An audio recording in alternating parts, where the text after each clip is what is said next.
তো নমস্কার বন্ধুরা, আমার ভালোবাসা রান্নার চ্যানেলে আপনাদের সবাইকে স্বাগত। আজকে আমি যে রেসিপিটা নিয়ে এসেছি এইটা একেবারে ভেজিটেরিয়ান বন্ধুদের জন্য একেবারে আদর্শ রেসিপি। যারা ভেজ খান অথচ যাদের একটু চিকেন পকোড়ার মতো পকোড়া খেতে ইচ্ছে করছে কিন্তু খেতে পাচ্ছেন না, তারা এই রকমভাবে এই পকোড়াটাকে খেতে পারেন। এই পকোড়াটা যেমনই সুস্বাদু সেরকমই টেস্টি হয়, সেটা হলো সয়াবিনের পকোড়া। এর জন্য আমি 150 গ্রাম মতো সয়া চাংস নিয়ে সেটাকে উষ্ণ গরম জলে 20 থেকে 30 মিনিট মতো ভিজিয়ে রাখছি। তো এখানে আপনি জলের মধ্যে এটাকে ফুটিয়েও নিতে পারেন। তো এটা আমি ভিজিয়ে রেখে দিয়েছি, 20 মিনিট হয়ে গেছে, সয়া চাংসগুলো বড় বড় হয়ে গেছে। এবার ওই গরম জল থেকে ছেঁকে নিয়ে একটা বাটির মধ্যে রেখে একটুখানি ঠান্ডা জল দিয়ে ওটাকে ঠান্ডা করে নিচ্ছি। তো ওটা ঠান্ডা হয়ে গেছে। এরপর আমি সয়াবিনগুলো হাতের সাহায্যে এইভাবে করে চিপড়ে চিপড়ে জলটা বের করে নিচ্ছি, তাতে সয়াবিনগুলো বেশ করকরে হয়। এরপর এর মধ্যে দিয়ে দিলাম, ওই চিপড়ানো সয়াবিনগুলোর মধ্যে দিয়ে দিলাম একটুখানি আদা কুচি, আর যারা আমিষ খেতে চান তারা এখানে রসুন কুচিও ব্যবহার করতে পারেন। এরপর এর মধ্যে দিয়ে দিলাম একটু লঙ্কা কুচি, এটা আপনি আপনার স্বাদ মতো দিয়ে দেবেন।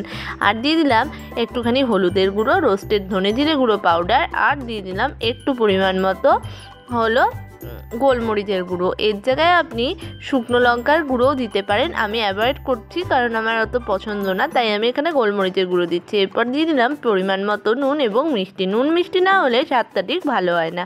এরপর কালারের জন্য দিয়ে দিলাম একটুখানি হলো কাশ্মীরি রেড চিলি পাউডার। এরপর এর মধ্যে দিয়ে দিলাম একটু পরিমাণ মতো ময়দা, আর দিয়ে দিলাম একটু করকরে হওয়ার জন্য অ্যারারুট। এই জায়গায় আপনি কর্নফ্লাওয়ারও দিতে পারেন আর বেসনও দিতে পারেন ময়দার জায়গায়।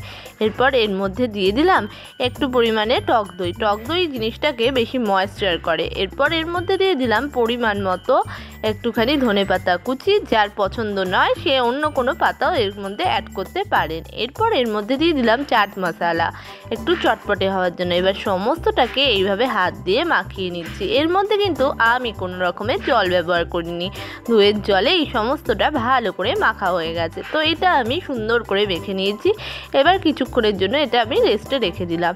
এবার কড়াইতে একটা কড়াই নিয়ে তাতে দিয়ে দিলাম সর্ষের তেল একটু পরিমাণে। এই জায়গায় আপনি সাদা তেলও দিতে পারেন। সর্ষের তেলটা গরম হয়ে যাওয়ার পরে এক এক করে সোয়াবিনের ব্যাটার থেকে সোয়াবিনগুলো দিয়ে দিলাম পকোড়ার আকারে। তো সবকটা সোয়াবিন আমার দেওয়া হয়ে গেছে। এবার আমি এটার একটা পিঠ হয়ে গেলে অপর পিঠটা এভাবে উল্টে পাল্টে ভেজে নিচ্ছি, যাতে দুটো পিঠই ভালোভাবে মুচমুচে করে ভাজা হয়।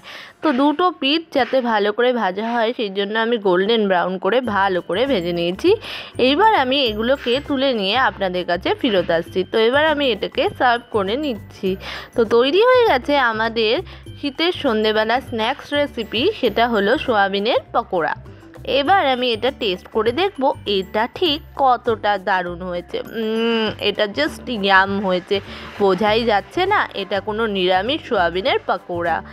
এমনই সুন্দর সুন্দর রেসিপি দেখতে অবশ্যই আমাদের চ্যানেলটাকে সাবস্ক্রাইব করে পাশে থাকা বেল আইকনটাকে প্রেস করে দেবেন। ভালো থাকবেন, সুস্থ থাকবেন, ভালো খাবেন, আমাদের বেশি করে ফলো এবং শেয়ার করবেন।